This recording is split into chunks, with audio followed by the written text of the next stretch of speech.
Today we're doing 13.3, which is graphing proportional relationships. Our I can statements for today are I can write and graph proportional relationships.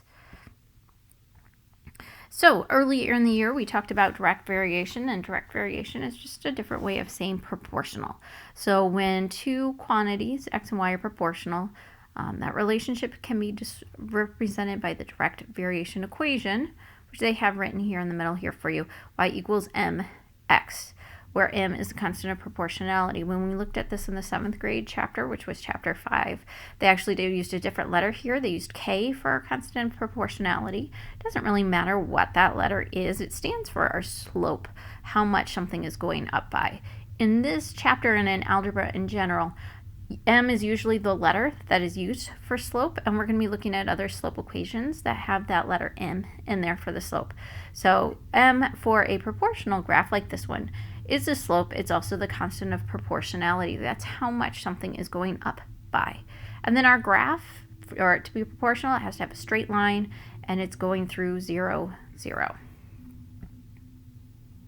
All right, so our first problem here, it says the cost y in dollars for x gigabytes of data of an internet plan is represented by y equals 10x. Graph the equation and interpret the slope. So they're asking us to do two things here. First thing they want us to do is set up an equation, and since this is a story problem situation, we have a one quadrant graph set up over here. When we have story problem situations, almost always we use one quadrant graphs, because usually when we're talking about money and stuff, negative amounts of money or negative amounts of time don't usually make sense for these types of things. So for this one, we have a one quadrant graph. We're going to have all positive numbers. We need to graph the equation, and we need to interpret the slope, which means we need to explain what it means for this particular problem. All right, so to save us some time, I grabbed a copy of what this graph should look like once it's all set up. So on the bottom, we have a label, data used, gigabytes. On the side, we have a label, cost, in dollars.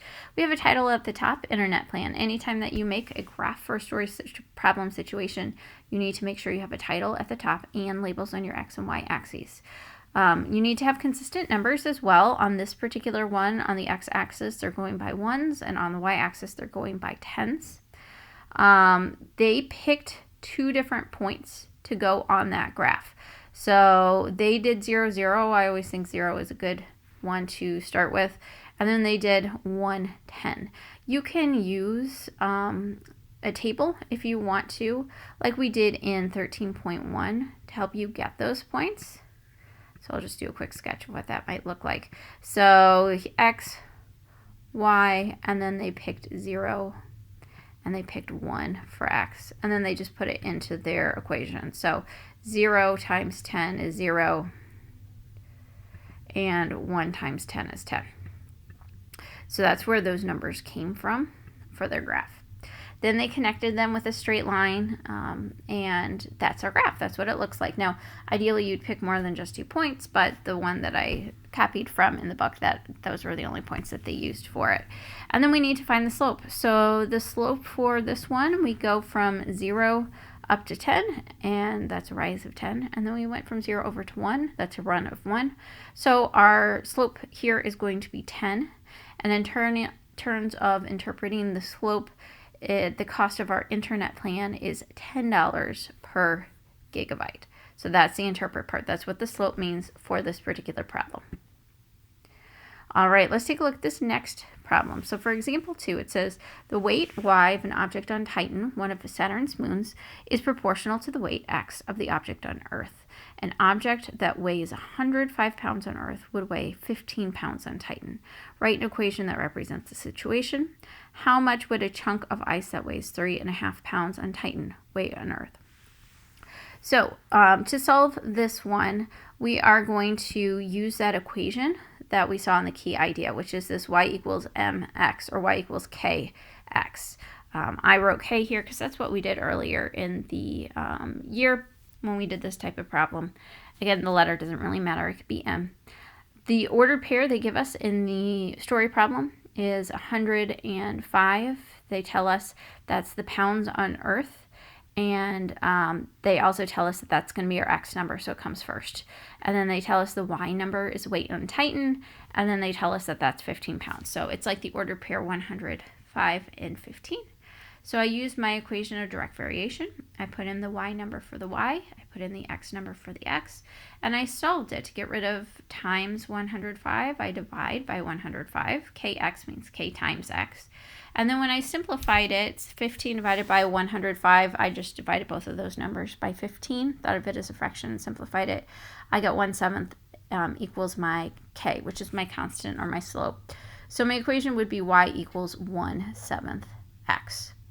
And then for b, how much would the chunk of ice weigh? We put in, or I put in, sorry, 3.5 pounds is our y. So I put that into that equation that I wrote above here for y. So I put 3.5 equals 1/7 x. And then I solved it. I divided by 1/7. That's like keep, change, flip times 7. So 3.5 times 7 gives us 24.5 pounds for our x. All right, go ahead and take a look at this one. So example 1, we've got a graph y equals 12x, graph the equation, interpret the slope. And then for 2, how much would a spacecraft that weighs 3,500 kilograms on Earth weigh on Titan? Go ahead and pause the video and try those 2 problems on your own. All right, let's go ahead and check it. So for this first one here, I've got my labels on my x-axis. I've got data, I've got dollars, and I have my total internet cost here. I do have consistent numbers on my x and y axis. I picked a couple points. I did 0, 0, 112, and 224. And then for my slope, the slope, ooh, it looks like I didn't write it down here when I did this last time. Slope there is going to be 12, and that's going to be $12 per gigabyte. Okay, and then for number 2, how much would the spacecraft weigh? I took that same equation from our example 2. I put in 3,500 for the weight on Earth because they told us in example 2 that was our x value. And then I multiplied and I got 500 kilograms for our value for y. Okay, so let's take a look at this next one. It says the distance y in meters that a 4-person ski lift travels in x seconds is represented by the equation y equals 2.5x. The graph shows the distance that a 2-person ski lift travels. Which ski lift is faster? And then it says for part B, graph the equation that represents the 4-person lift in the same coordinate plane as the 2-person lift. Compare the steepness of the graph, and what does this mean in the context of the problem? All right, so if we look at this equation here, this y equals 2.5x, that tells us that our slope is 2.5. And for this problem, that means that the ski lift is going 2.5 meters per second. Then for the graph, I went over here and I found my slope between 0, 0, and 2, 4. So I went up 4 over 2, 4 over 2 simplifies to 2 meters per second. So the 4-person one is the faster ski lift. Then for graphing the equation, I have it set up here. We've got our 2-person line, and then I added in the 4-person line up here. To get those, I could just put in some random points like 0, 0, and looks like if I put in 4 for that equation, I got 10, and then I connected my line through those points. So I've got my 4-person, my 2-person labeled. 4-person ski lift line is steeper, so that means it's traveling more meters per second, or it's faster. All right, let's take a look at this one. It says the table shows the distance y in meters that a T-bar ski lift travels in x seconds. Compare its speed to the speed lift examples in example 3.